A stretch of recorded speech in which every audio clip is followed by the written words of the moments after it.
Welcome to the Week 11 Dendro Lab here at Stephen F. Austin State University.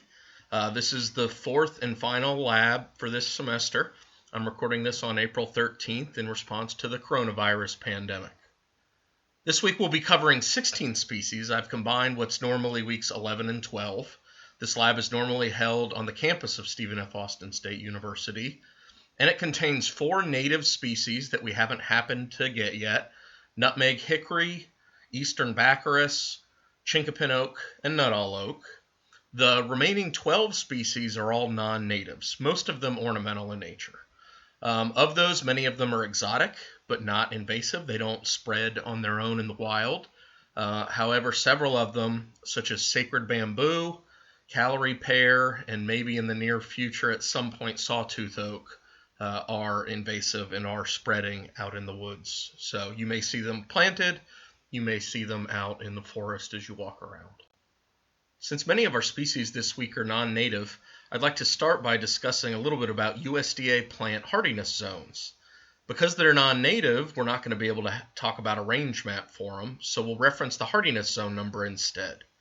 You can see the numbers increase from north to south, and that East Texas and indeed much of the southern U.S. coastal plain is in Zone 8. These zones are based primarily on the minimum annual temperature averaged over a 30-year period in the past. So they reflect how a plant may become killed by cold damage in winter more than anything else. So when we're looking at our USDA hardiness zones and we say it could be planted zone 5 through 8, you can see on this map here that encompasses the majority of the United States. Each of these zones on this map is reflected by 2 colors similar in shade, and I've placed these numbers here so you can see them right on both shades that they represent, because I know that legend on the far right is going to be difficult to see. Our first species is Japanese maple, Aceraceae acer palmatum. Japanese maple is originally native to Japan, China, Korea, Mongolia, basically East Central Asia. It can survive in the United States, planted in USDA hardiness zones 5 through 8, and it grows in a variety of forms. It can grow as a sprawling, almost vine-like small shrub. It can grow as a small tree up to 15 to 25 feet in height. It'll often have one stem. It'll often have multiple stems. There are more than 100 cultivars of Japanese maple, and they can look dramatically different from one another. They tend to have lobed leaves, which is what palmatum refers to, the palmate lobing on the leaves. It would be easy to make a mistake and call this Acer japonicum.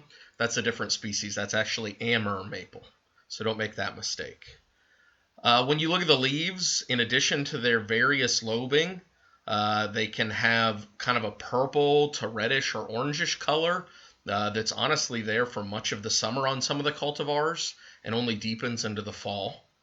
Some of the leaves resemble, shall we say, medicinal plant that's only legal currently in some states, so that can be an easy identification feature. When you look at the twigs, they are more slender than any of our native maples, and they have very small, very opposite, very paired terminal buds that are a good diagnostic feature. Looking at the samaras, they're again much smaller than any of our native maples. You'll find them at 1/2 inch to 3/4 inch in size. And they tend to be double samaras, so there's 2 of them together, as with all our other maples. But they also are found in clusters of these double samaras quite frequently. The bark on Japanese maple is smooth. It will have some green in it, so that's chlorophyll, so it's photosynthesizing a little bit. It doesn't always have green in it. Sometimes it's more gray, but it tends to be smooth. These trunks tend to be fluted in much the same way we saw in Carpinus caroliniana, which is our hornbeam, but you're not going to confuse this for that tree with the buds and the leaves. And so Japanese maple is a very popular ornamental. You can plant it in full sun, probably not in East Texas. That's going to be in areas further north that don't have quite the summer heat and summer drought that we have. This far south, it will get leaf scorch. So it's probably best planted in the shade in the southern coastal plain. It is a shade-tolerant species. It likes the shade. This is slow growing, and this tends to be a pretty expensive ornamental tree if you purchase them at a nursery. But very, very popular. Lots of different morphological forms to this one depending on which cultivar you get. And those cultivars do tend to be grafted. And so they'll be grafted onto another rootstock. So that's Japanese maple. Our next tree is Chinese pistache, Anacardiaceae pistachia chinensis. Looking at this, you may be thinking, oh, do we have a pistachio? That's a different species in this same genus, Pistachia vera, that produces the fruits that you buy at the store and eat. However, that tree is often grafted onto rootstocks from this species, Chinese pistache. So it is used in production of pistachio nuts. Looking at the tree, it's found in China and Philippines, Taiwan, so it's native to more of Southeast Asia, and it can be planted in the United States in USDA hardiness zones 6 through 9.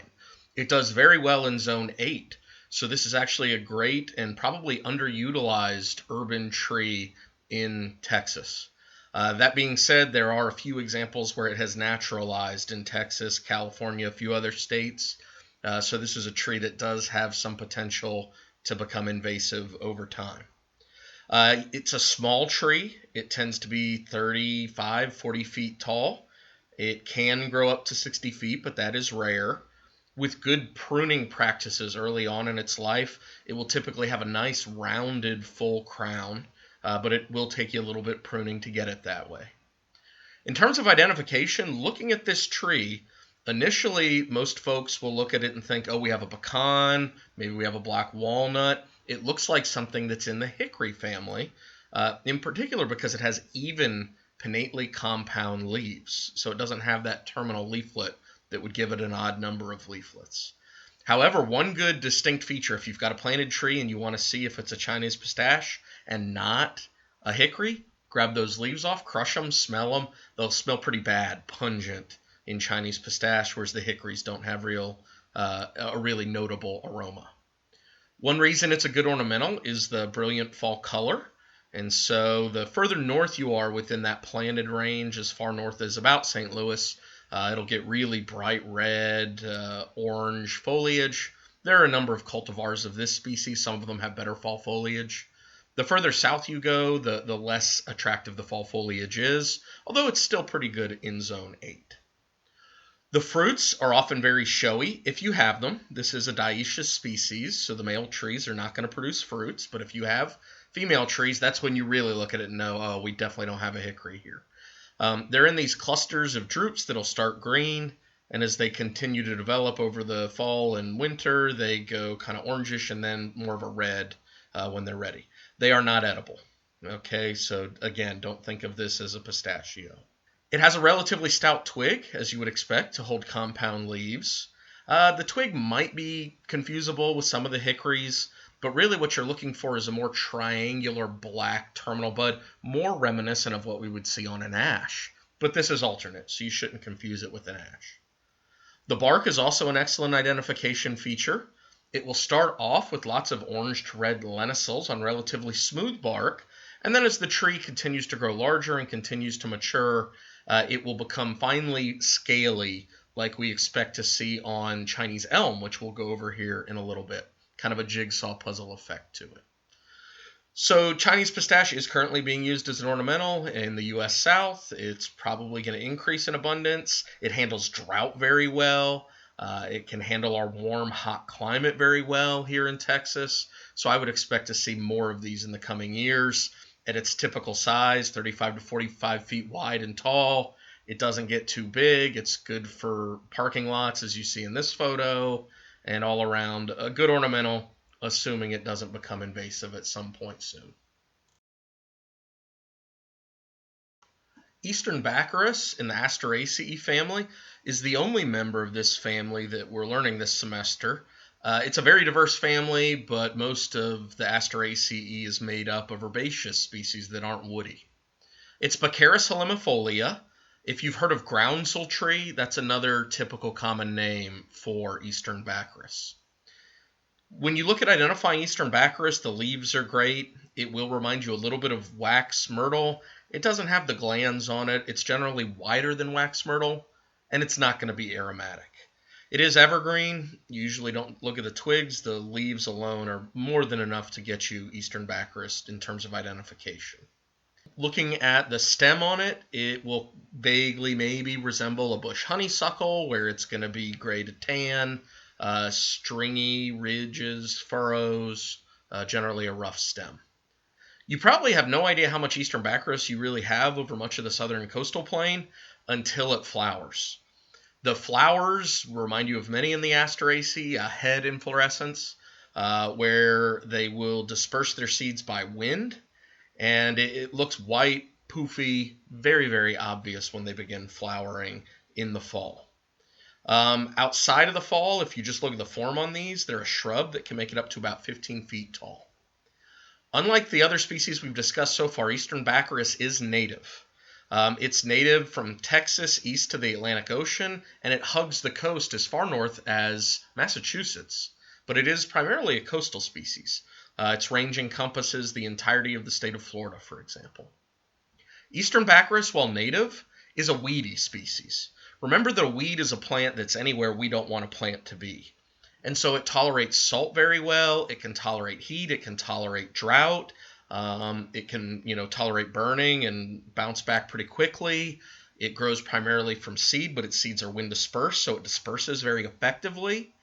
It grows rapidly and can hit carrying capacity on a site in as little as 4 years, and yet it can also tolerate shade and remain present underneath a forest canopy.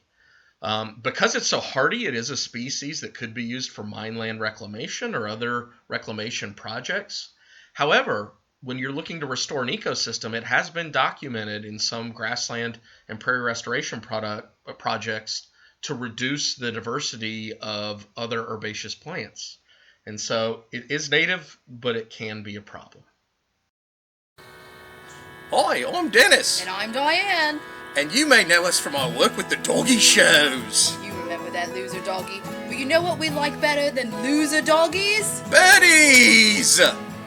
We like to go out in the woods and look at birdies. Look at that birdie! There's one over there. So many fantastic birdies. But with new technology, we can do even more. There's only 10,000 species of birdies in the world today. But we can create billions more. Let's show you.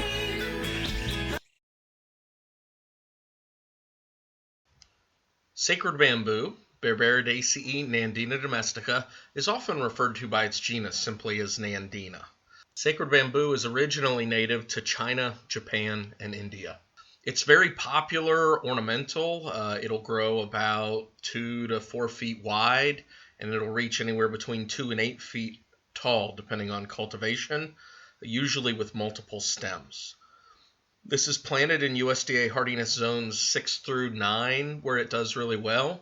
In the northern end of that range, it will be deciduous, but in zone 8 here in East Texas, it is an evergreen shrub. Beyond being planted within those zones, sacred bamboo is now an invasive species across much of the southern United States.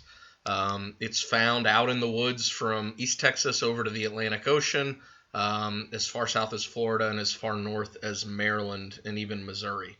And so probably not recommended to plant this anymore in the south, although there are plenty of people who are still doing it. In terms of form, if it's cultivated well, watered well, and it's grown in a loamy or a soil with a lot of organic matter, it can form pretty large shrubs. So people use this in some cases along boundaries, along fence lines. More typically, it grows in smaller clusters like you see here, where you could plant it near your house or out in a garden. It's easy to identify when it's evergreen. When you see it out in the woods and it's invasive, it's often distributed in by seed. And so you see it here as just a plant or two. Once it is located somewhere, it can propagate locally via sprouting from a rhizome, however. The leaves appear small until you start looking at the morphology of nandina a little closer. And what you'll notice then is that it does in fact have tripinnately compound leaves that can be 30 inches wide and 20 inches long. So it's got these huge pinnately compound leaves with very small and often scattered leaflets on them. These leaves then, at the base of the petiole, it wraps right around the main stem. And so the stems will often be reddish with all these big tripinnately compound leaves coming off them. They can go woodier and become brown. Again, further north within its planted range, you may see it dying back to ground line in winter, so you have more of the red stems. But in the south, it can be a perennial woody plant. It's planted because of its showy fruits, often bright red. Here you see them here. They are consumed and distributed by wildlife. There have been reports that they do cause some toxicity to cedar waxwings. China fir, also known as Chinese fir, is Cupressaceae cunninghamia lanceolata. It's widely viewed as the most primitive member of the Cupressaceae family. And while there is some debate about whether there are one or two species within this genus, it may be monotypic as well. It's found in Asia, primarily China, as well as Laos, possibly Cambodia, other countries in Southeast China. It's difficult to discern its original native range because it has been widely planted all over China and Japan. And within that native range, it can reach more than 150 feet in height. It can be an absolutely massive tree. When planted in the United States, it's typically planted in USDA hardiness zones 6 through 9. And within these zones, it tends to reach 35 to 75 feet in height. It really doesn't grow great within any of those zones. Cold damage can be an issue in zone 6, although some of the cultivars are more cold hardy. And then further south, if you plant it in zone 8, for example, and it's not in a decent amount of shade, heat damage and drought damage can be an issue. If the soil it's in dries out, drought damage can be a severe issue. Unlike the other gymnosperms that we've looked at this semester, it's got lanceolate leaves, and so it's got a broader leaf, not directly a needle. The back of these leaves will have 2 stomatiferous lines on them, and so those are going to be where all the stomata are located, and they're whitish. You find this on many conifers. If you do not adequately prune Chinese fir and it gets cold damaged or damaged due to drought or heat, all the dead limbs and leaves will remain on it and up in the tree like you see here.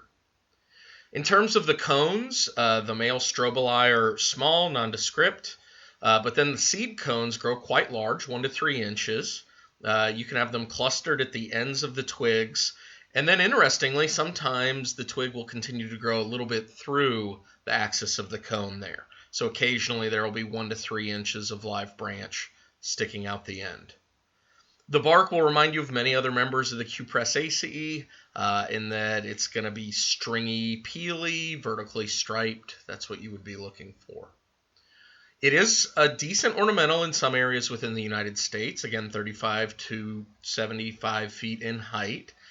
It often has multiple stems. It's propagated by grafting, and so you can use grafting with multiple little cuttings to achieve this effect, but it will also sprout, so sometimes it will do this on its own.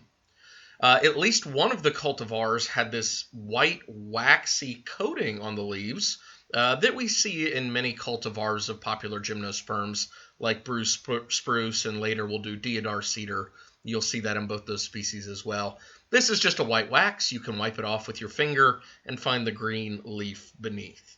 But here you see what one of these looks like, one of these glaucous cultivars, and you can see why they're so popular as ornamentals. No evidence that Chinese fir is escaping cultivation in the United States at this point. Chinese chestnut, Fagaceae castanea mollissima, is a chestnut that's closely related to our American chestnut, but originally native to China and perhaps Korea. It's been brought to the United States. It's been widely planted throughout the United States. And in fact, it does have resistance, not immunity, but resistance to the chestnut blight, which has all but extirpated the American chestnut from our landscape in the early 1900s. It's currently being crossbred with the American chestnut in an attempt to provide resistance to the blight. However, whereas American chestnut could have been a tree in excess of 150 feet in height, an absolutely massive, huge tree with one straight dominant trunk, Chinese chestnut is typically 40 feet tall, maybe 60, with a spreading crown that generally resembles a fruit tree. That does make it a good ornamental, though. Chinese chestnut is planted in the United States in USDA hardiness zones 4 through 8. It's a good tree in urban areas. It handles tough environments pretty well, handles cold well, it handles drought well, it handles full sun well. I've seen it doing pretty well even here in East Texas during our hot, dry summers. The downside to it as an urban tree is the fruit that I'll show you in just a moment. In terms of identification, the leaves are pretty good for Chinese chestnut. They will remind you of a chestnut in that they are long, elliptical. They have pinnate venation, each vein ending in a small tooth. We've seen this on American beech as well, chinkapin. But the distinction between those species and Chinese chestnut is you want to find yourself sun leaves and shade leaves. Sun leaves and shade leaves vary on all species, but on some species it's very noticeable and it's a good ID feature. This is one of those. So what you'll notice here is that the shade leaf is extremely wide and the sun leaf is narrower. In this photo you see a shade leaf on the left, a sun leaf on the right, and in between is a leaf from an intermediate environmental position. Here's another shade leaf. Look at how wide that is, and contrast it again with these sun leaves. Big distinction there. The bark is a good ID feature. It tends to be rough with ridges and furrows. You usually don't need the bark. All these other features we're going over are going to be better. The twig can be helpful, especially in winter. This is a deciduous species. And so when you look at the twig on our Chinese chestnut, what you'll notice is that the bud is not centered directly above the leaf scar. It's offset to one side, and it kind of resembles a wheat kernel. Those are good ID features. One of the things you'll notice most about Chinese chestnut, though, is the fruits. On the tree, they have these very spiny bird husks. And if you grab one of these and squeeze down, it will draw blood. They're very, very prickly. That's going to open, as you see here, and it releases these sweet nuts. Now, these nuts can be eaten by people and wildlife. American chestnut had sweeter nuts, but you really can't find those to eat anymore since the blight extirpated it. And when you buy chestnuts commercially, typically what you're buying is a Spanish chestnut, which is Castanea sativa. Occasionally, it will be a Chinese chestnut. So, in addition to that fruit tree-like form, here you see another depiction of the fruit tree-like form. When this thing flowers, it gets even easier to identify. That's going to happen May to June, depending on where you are within the United States where it's planted. And the flowers you can spot from 100 yards away. They're these long, showy tassels. And so at last, here you see the 40-foot tall, wide-spreading form with those tassel-like flowers on it. And you've got a very easy identification of a Chinese chestnut. So a good urban tree, a good ornamental tree, if you want it to collect the nuts or if you want it for wildlife, plant more than one. They'll cross-pollinate. You'll get better nut crops. If you want to put it over a driveway or a sidewalk, make sure the bird husks aren't going to be a problem for you, though, because especially if you've got kids running around barefoot, it really may not be the best tree for you. To date, there's no evidence that Chinese chestnut is escaping cultivation within the United States, so it appears to be an exotic but not an invasive plant. Dennis, are you ready to take a look and see what birdies we can make? Let's make some new birdies, Diane. Wink! Cackling puffaleeg, champagne-blooded albatross, That would be beautiful. Watson's hovering harrier, That floats. wandering woolly neck, Really? top-knotted putu, imperial pigeon, How royal. flapping sapsucker, ivory-capped sicklehead, Sounds sick. pear-crested chirping mousebird, Mouses. garlep screeching wood nymph, That's loud. ivory roosting kingfisher, I like cerulean-sided gadwall, How blue. Punjabi dollar bird, How exotic. Dollar. green-cheeked flapping owl, Bannerman's hovering miner, That one floats Alaskan pale eagle, that. Beautiful. scarlet whistling heron, I'd like that one. Maltese thick stork, too. Sounds rich. American sangria rump cheeping grosbeak, Patriotic. Kansas black stuff-bled golden throat, That'd be a nice brains bird. Marshland chichalika, I don't know what that copper crying kite, Quack. Japanese jade undulating finch, Fancy. coastal pink cockade eider, Thayer's blossom crown, That's Jamaican weird. hovering spoonbill, Spoonbill. Hooker's yellow belly bloom, How tasty. Gross. Donaldson's fussy wren, Wow, wow. Belcher's chattering peewee, That could be interesting. Darwin's ochre knob picolet, That would be a smart one. crimson shouldered cockatoo, Oh, beige pygmy rail, indigo glowing parrot, How blue? Tumblian's cheeping snowcock. Cheap. Merriam's cawing spurfowl. That could work. McQueen's gray-sided fiery rhea. Fantastic! Zimbabwe's lovebird. I like the love. Amethyst handsome honeyeater. Oh, honey. Tan-horned finfood. Finfood? Hyleby Brent's gold snoring vulture. Sounds asleep. Russ Foley's cinnamon peahen. I think I had Roseate that quilted stroking goose. Quack, quack. Hovering high-horned hawk. of us. Hoary pecking kestrel. Interesting. Voracious woodland creek penguin. That's the one! That's it! That's the bed we'll make! Cheese and crackers. That's what we're gonna do.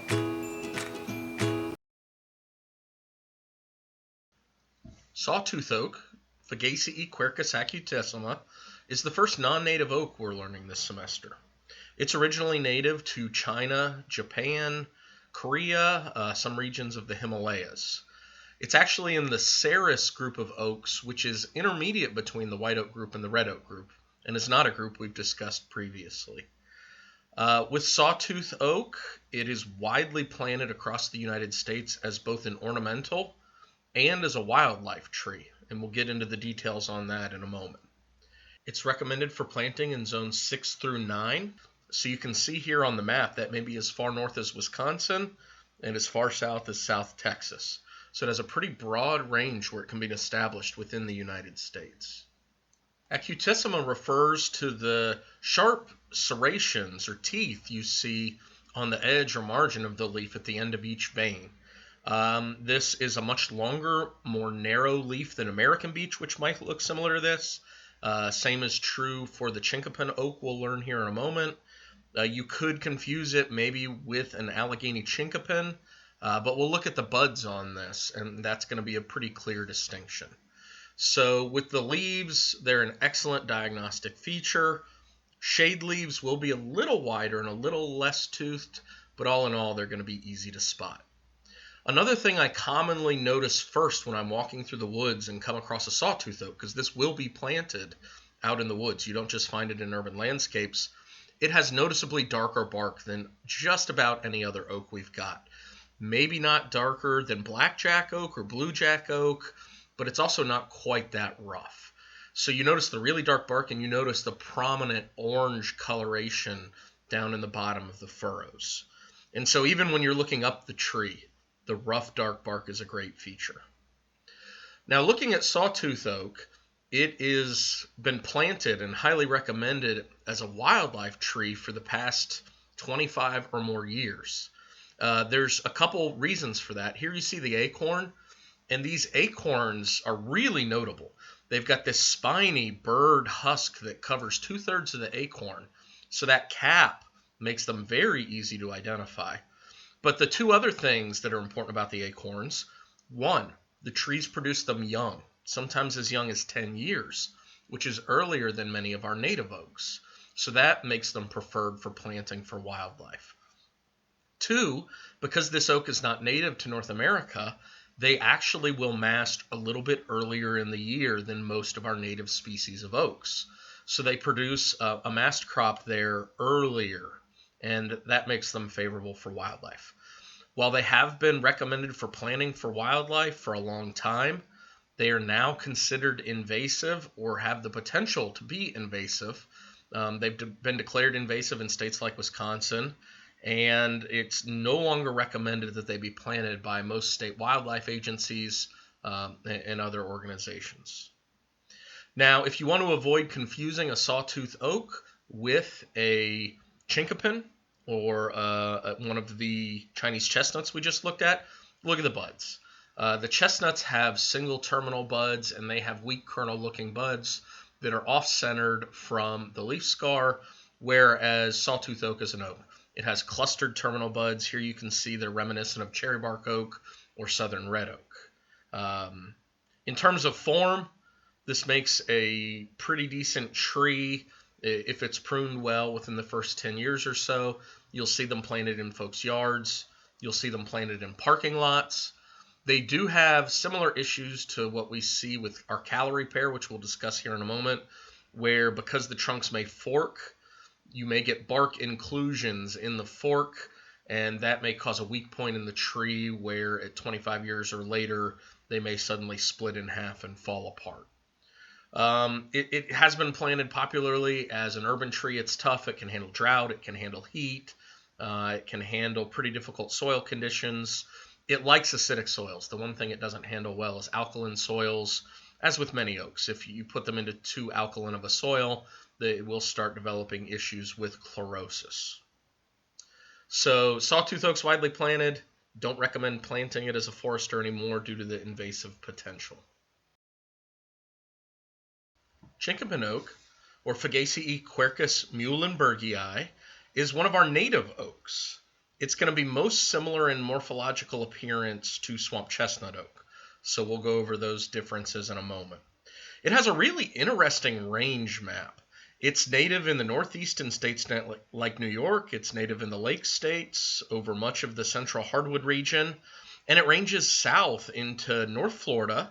It's not found along much of the coastal plain. It's more of a Piedmont or interior mountain species or central hardwood species, but it is found into central Texas and even has disjunct populations in West Texas and Mexico. It prefers limestone soils in many areas, so it can handle a higher pH than some of our other oaks in terms of its soil preference. To identify chinkapin oak, you want to look at the leaves, and you can see it is going to be very similar to Quercus prinus or Quercus montana further east, which is chestnut oak. That species is found on xeric uplands, and that species has very different bark, and that will be how you tell it apart. But here in East Texas, we would most likely confuse it with swamp chestnut oak, Quercus machoii. And so with Quercus machoii, it's got the same wavy leaf margin, crenate if you will. And what you really have to do to tell you have a chinkapin oak and not a swamp chestnut oak on leaf alone is be certain to find yourself a sunleaf. As you can see on this shade leaf, the two species would be very difficult to tell apart. However, when you look at this sunleaf, what you'll note is that it's much narrower than a swamp chestnut oak, and the teeth, the crenate margins, are far more prominent than what you would expect on swamp chestnut oak. So here, when you see both sun and shade leaves compared, absolutely be certain to find a sunleaf when you're looking at either a swamp chestnut oak or a chinkapin oak now and are trying to discern the difference. Bark will be reminiscent of swamp chestnut oak as well as Quercus alba white oak. So on a large tree like this, it may become a little bit blockier and grayer in color, tanner in color. But on a young tree or higher up on an older tree, you get the same platy, ashy gray bark we expect to see on many of our white oaks. Now, one of the best ways beyond the shade leaves to tell this apart from swamp chestnut oak will be the acorn. Remember that swamp chestnut oak was called cow oak because it has really large acorns even cows will eat. Chinkapin oak, by contrast, has a much smaller acorn. They're less than an inch in length and width, whereas swamp chestnut oak will have acorns larger than an inch in length and width. So as you look at these acorns, they're really going to be quite similar to Quercus alba, but with leaves around at any time of year, you're not going to confuse this with Quercus. Twigs and buds are similar to many members of the white oak group, so we often aren't focused on those so much as the other morphological features that we've already talked about. Chinkapin oak can get absolutely enormous. In some areas, it can grow to 160 feet in height and 4 foot in dBH. It has great timber value. It's thrown in there right with Quercus alba from a timber standpoint, so it'll be used for cooperage and all the other things that Quercus alba is used for. It's a good browse species. Its mast are preferred by wildlife, have been eaten historically by different indigenous peoples. And so it's got all the values we've come to know and expect in a white oak. You tend to find this more on upland sites in East Texas, whereas swamp chestnut oak is going to be more of a mesic and bottomland species. So the final thing you can use to tell the two apart will be the site. Nuttall oak, sometimes also called Texas red oak, is one of our native oaks, but it's got a pretty interesting story. There's a lot that people still don't know about Nuttall oak. For example, if you look at most of the range maps that you'll find for Nuttall oak on various good websites, reputable, sound websites with good science, Most of those range maps have it in the lower Mississippi alluvial valley, but barely include Texas at all. I don't think so, folks. This is Quercus texana.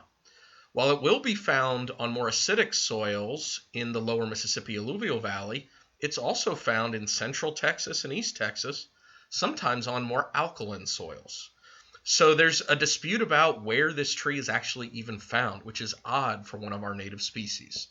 But again, when you look at flora in the western Gulf region, many of the botanists that started in what was going to become the United States in the mid-1700s started in the east and worked their way west. So they didn't get here until a little bit later. So Nuttall oak, Texas red oak, Quercus texana, still some debate about where exactly it is found.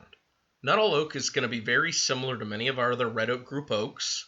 You're going to distinguish it from southern red oak and cherry bark oak because it has more C-shaped sinuses between the lobes. The oak it will confuse you the most with in East Texas is going to be Shumard oak, Quercus shumardii. The distinctions on the leaves are that Shumard oak tends to have sinuses that are more symmetrical across the midrib compared to Nuttall oak.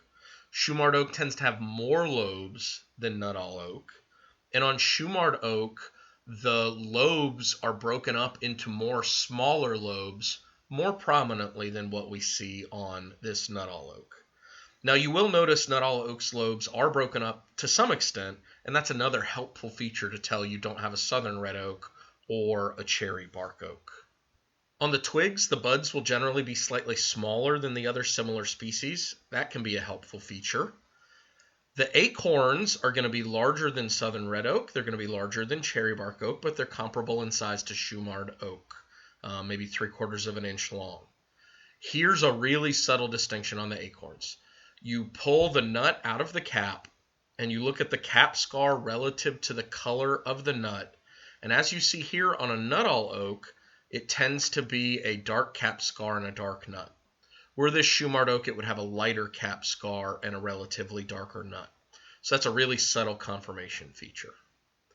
On the bark on large trees, Nuttall oak tends to be a little bit scalier than Shumard oak, which is going to remind you of cherry bark oak, but again, the acorns are different and the leaf is different. Nuttall oak is recommended for planting. It's probably not planted as widely as it could be. It can handle tough urban soils, alkaline soils, and does pretty well. It has attractive fall foliage for an oak, and if pruned well, makes a real nice urban tree.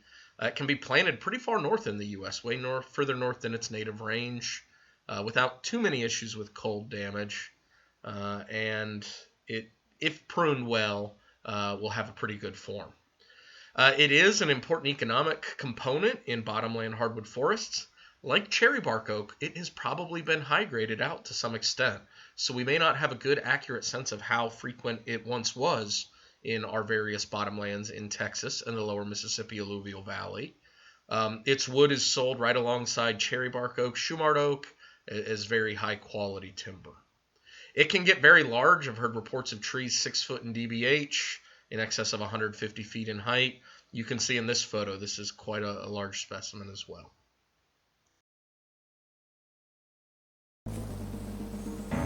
All right, Diane, we have our bird Genesis chamber ready to go. Are you ready? I have been ready to make birds with you, Dennis, for ages. Here we go. Voracious woodland creek penguin. 10, The countdown. 9, I'm so 8, excited I could weave 8 my and a knickers. Tiddling. 7, 6, It's Oh, boy. finally 5, here, Dennis. The 4, bird. B. Patient. Oh, no. Oh, be still, my bird heart. Here comes the bird. Penguin. Whoa! I can't wait, Dennis. Woo!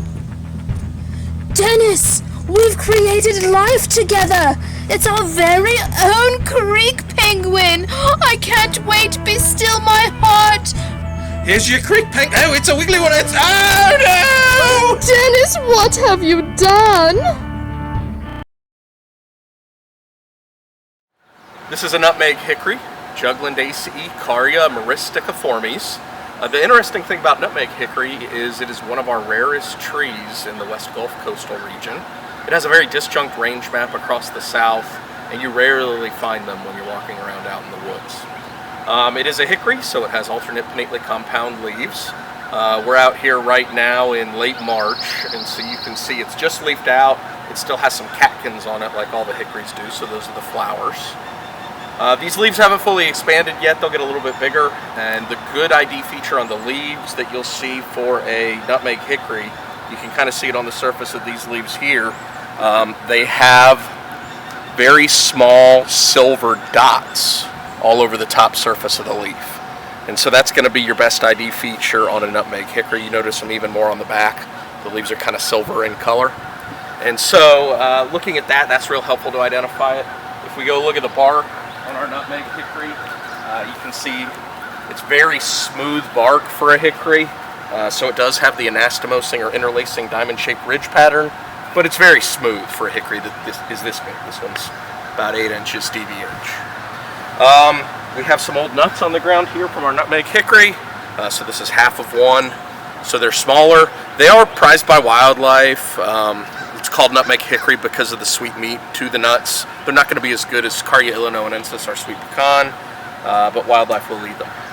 That being said, probably not the most important wildlife tree because it is such a rare species.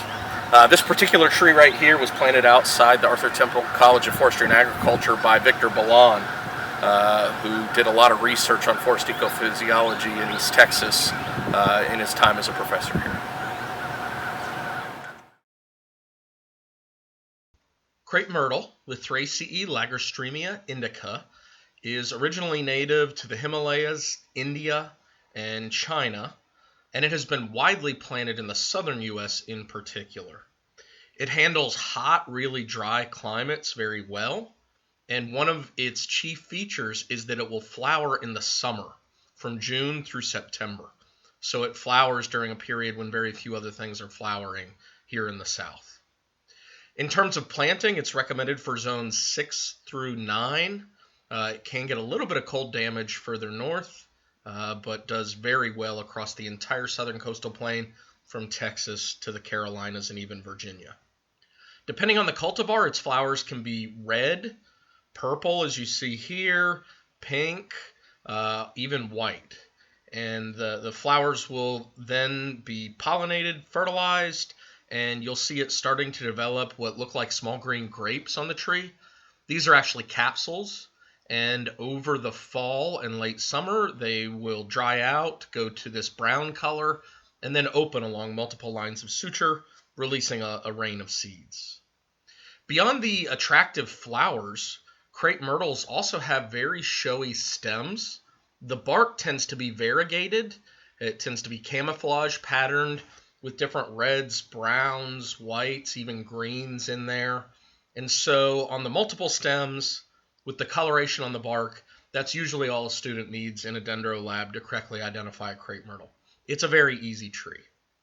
That bark will peel off over time and exfoliate, and sometimes if it's in an area where it's not being mowed, it will accumulate underneath the trees. Over all the years I've been giving dendro quizzes, I've only seen one scenario that gives students trouble with crepe myrtle, and that is when you have a juvenile crepe myrtle that's established somewhere where you wouldn't expect it, maybe along a power line right away, or somewhere like that. It has naturalized to some extent in the southern United States. So here are the two features you look for there. The leaves are sessile. There is no noticeable petiole. It's just a leaf connected directly to the twig, and the twigs in that instance will be reddish, as you see here.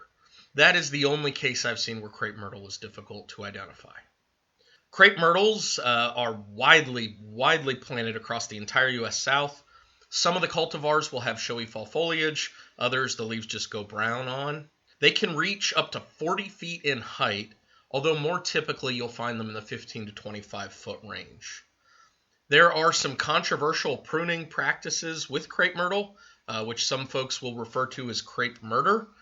These trees appear to have been a victim, where right there above where the foliage is seen, they'll prune them back to that point on an annual or every other year basis. It keeps the trees smaller, but there's really no reason to do it. They're used in parking lots, around houses, just gardens, all over the place. With crepe myrtle, they have been recently becoming more and more susceptible to the crepe myrtle bark scale. This bark scale will appear as white fuzzy patches on the bark. It's an aphid-like insect, and the recommendations for crepe myrtle bark scale would be to ideally space crepe myrtles out throughout a landscape rather than planting many of them together to prevent the spread of the insect. There are various treatments for crepe myrtle bark scale that you can find online if it is impacting one of your trees. Deodar cedar, Pinaceae cedrus deodara, is a popular ornamental in the U.S., but it's originally native to Pakistan and India in the Himalayan mountains and the Hindu Kush. It's actually recorded to have grown to about 16 feet in dBH and 90 feet tall, so it can be an enormous tree within its native range. When it's planted in the U.S., you tend to find them between 50 and 80 feet tall, and they can reach up to about 3 foot or maybe slightly larger in dBH. This cedar handles humidity and heat pretty well. It's recommended for planting in USDA zones 7 and 8. Further north than that, cold damage will be an issue.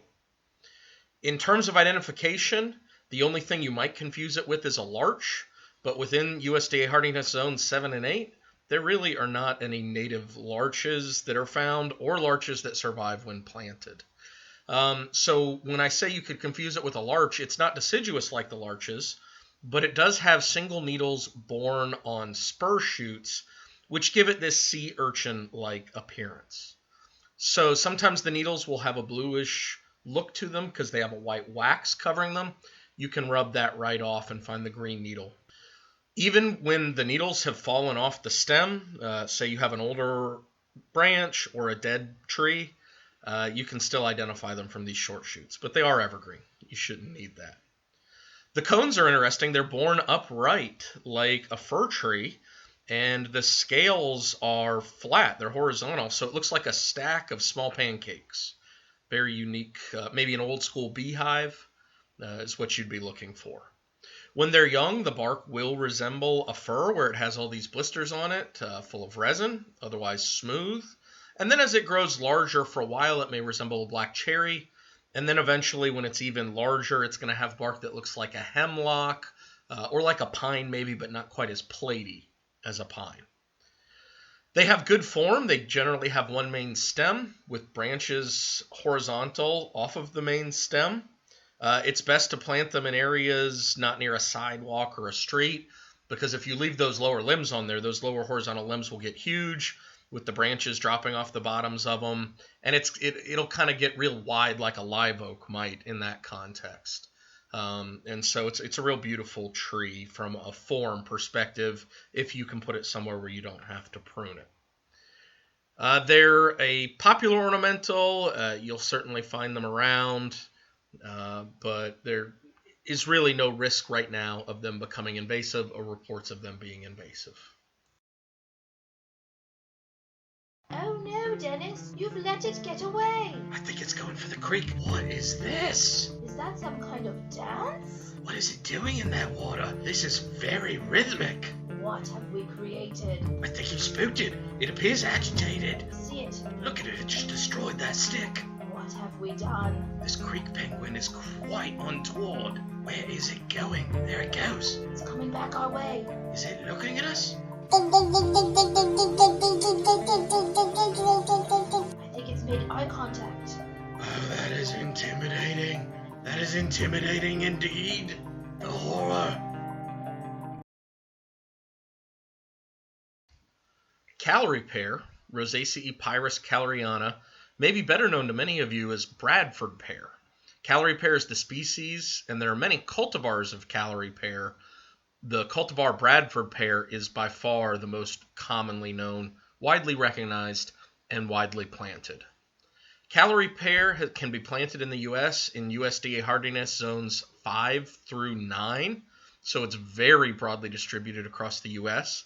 However, it's not recommended for planting for a wide number of reasons that we'll get into here in a moment. The leaves on Callery pear are a dark, shiny green with a wavy margin or wavy edge. They look like a cherry leaf but wider, which is not surprising because they are in the same Rosaceae family as the cherries. One of the reasons they're planted is attractive 5-petaled white flowers, and they're extremely pungent. They're extremely aromatic when the Callery pear is blooming. The Callery pear can produce fruits, and there's a complex story to the fruits. Bradford pear is a cultivar. It's all one genotype, clonally propagated and grafted. And so because the Bradford pears cannot self-pollinate, they'll produce fruits that are sterile. However, if the crown is damaged and the root stock manages to sprout, it may take over.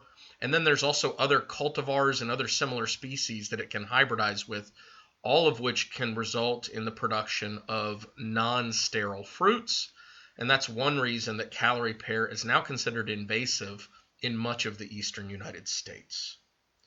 Looking at the twigs, they have large terminal buds that are often covered in a very dense tomentum. So they're flat out woolly. They look like a wool sock. Occasionally you'll see the terminal buds and they won't have very much wool on them. Here you see just tufts at the edge of the scales. Many of the varieties like Bradford are thornless. Some do have thorns, but when they escape cultivation and become invasive, they almost always have thorns like you see here. The bark will have smooth flat-topped ridges when they're smaller, and as they grow larger, it gets really rough, and it may remind you of live oak bark in its nature. The problem with Callery pear, beyond it being invasive, is that it is highly susceptible to breakage. This was brought over from China and Taiwan in the early 1900s. The Bradford cultivar first started about 1950, and it was rushed in production, widely planted all over the place. People liked them because of the flowers, the attractive flowers, pretty leaves, good fall color, lots of reasons. But then they started getting bigger, and what you see here started occurring. Where the stem forks, the bark grows around in there. As the trees grow larger in diameter through secondary growth, the bark ends up becoming trapped in the wood. It's a condition called occluded bark. It's a weak point, and then these trees fall apart. They break apart due to wind, they break apart due to ice, they break apart due to snow. The problem is we didn't realize this until it was planted everywhere, up into the 80s even.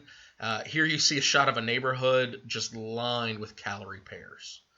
Now where it is planted, it's recommended that it be considered a shorter lived tree, 15 to 20 years before needing replacement.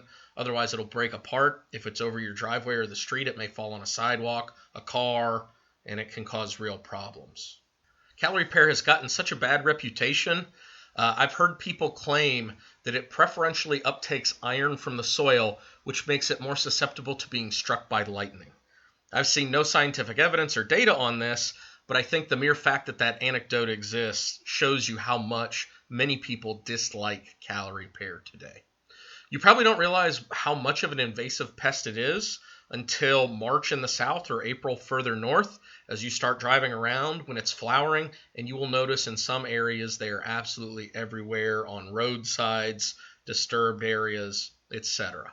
So it is a widely planted species. It's still out there on our landscapes. Some are still planting it. Highly not recommended for a number of different reasons. Weeping willow, Salicaceae salix babylonica, is a commonly planted non-native willow. It's originally from northern China. The name babylonica implies areas within the Middle East. However, it turns out Linnaeus was mistaken. It actually comes from northern China. Some of them were transported west out of China in as early as the 1700s. It was likely poplars that were actually growing in the Middle East, but this tree came into Europe, and it was Linnaeus's mistake on the name. It's unknown if this tree still exists in the wild in China, and it's often thought that what's being sold today as Salix babylonica may actually be hybrids or even other species.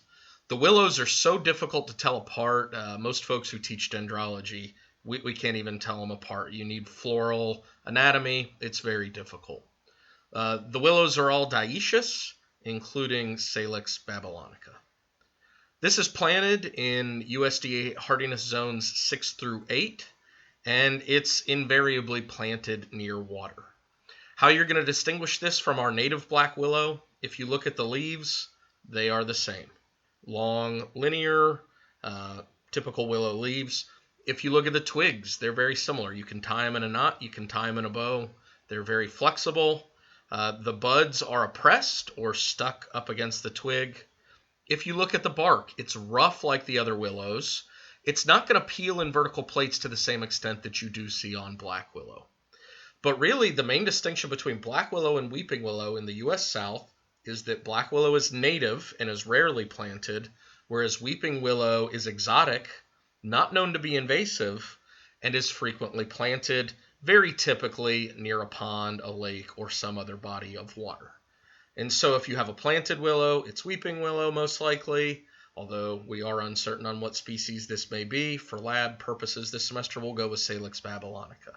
If it's outgrowing in a roadside ditch or in a native ecosystem, that's going to be Salix nigra, our native black willow.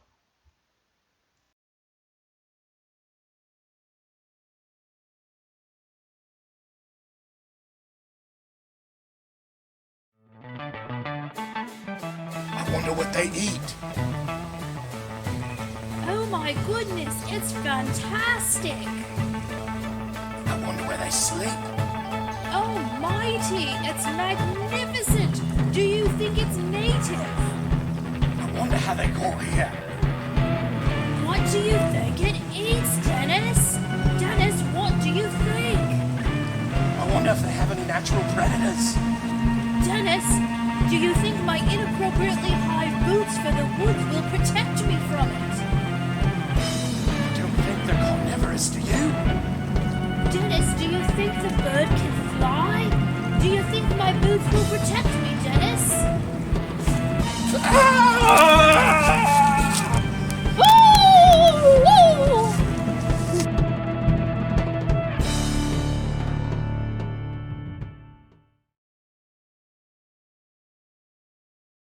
Chinese elm, Ulmaceae ulmus parvifolia, is originally native to China, Korea, and Japan.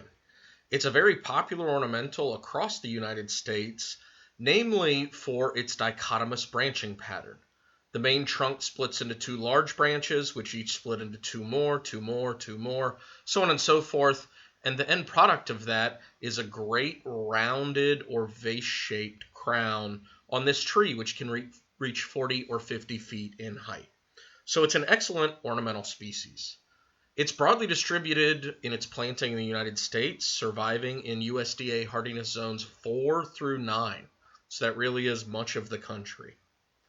Now it's almost parvifolia. Parvifolia is referring to its small leaves, and these are smaller even on average than our cedar elm, which is our smallest leaved native species. The twigs are zigzagged like on any of the other elms, and as with leaf size in elms, the twig's girth lines up, so this is one of the slenderer elm twigs. It will actually fruit in the fall, much like our cedar elm, whereas all our other native elms are going to fruit in the spring. Very small, smaller than about half the size of a dime, coin-like wafer samaras. What it's really known for, though, is the bark. Another common name for this species is actually lacebark elm. The bark will be variegated in color, including whites, oranges, grays, greens. It will have orange lenticels all over it, eruption lenticels, and often the patterning of the bark will make it look like the tree itself is covered in jigsaw puzzle pieces. So people really like it for the bark. Popular ornamental, it has been reported as invasive in some portions of the country, the mid-Atlantic states, for example, but it is very commonly planted. Our final tree of the semester is Japanese zelkova, Ulmaceae zelkova serrata. Japanese zelkova has a lot in common with the Chinese elm that we just learned. It has showy bark, it has dichotomous branching, it has a very round crown, it has similar leaves in appearance, so overall a very, very similar tree. It's restricted to a narrower range than Chinese elm. It's found in USDA hardiness zones 5 through 8. The leaves will be larger than Chinese elm. They'll be probably 4 inches in length on average. And the specific epithet serrata refers to these very uniformly shaped, curved, rounded teeth on the margins of the leaves. The twigs will zigzag, and the buds will stick out from the zigzagging twig at about a 45-degree angle, almost thorn-like in nature. I don't want to confuse you. They are just buds, but it has a distinct appearance. As with Chinese elm, the bark is showy. It has red eruption lenticels. You won't quite see quite as much variegation in the color pattern of the bark, and it won't have the jigsaw puzzle-like appearance as prominently as Chinese elm or lacebark elm. Another distinction you'll note is that the bark on Japanese zelkova often has parts on it, especially near where the tree forks, that appear to be rotten. There's usually nothing wrong with the tree. That's just what it looks like. Both Japanese zelkova and Chinese elm are resistant to Dutch elm disease, so they have become widely planted in the United States following Dutch elm disease wiping out many of the American elms that were a popular ornamental tree in urban areas.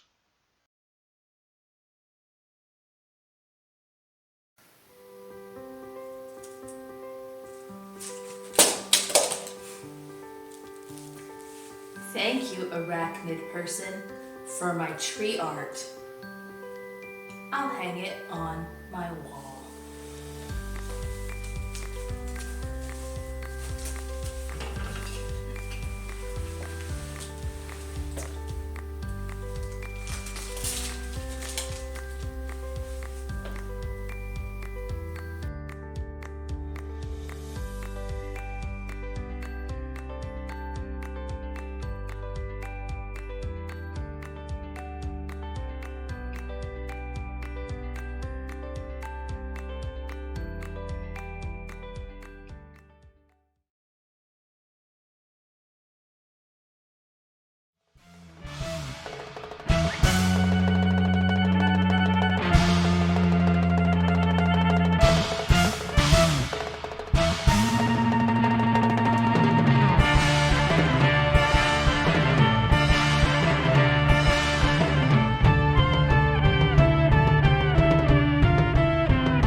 Dad, stop taking pictures of those trees. Bad, bad.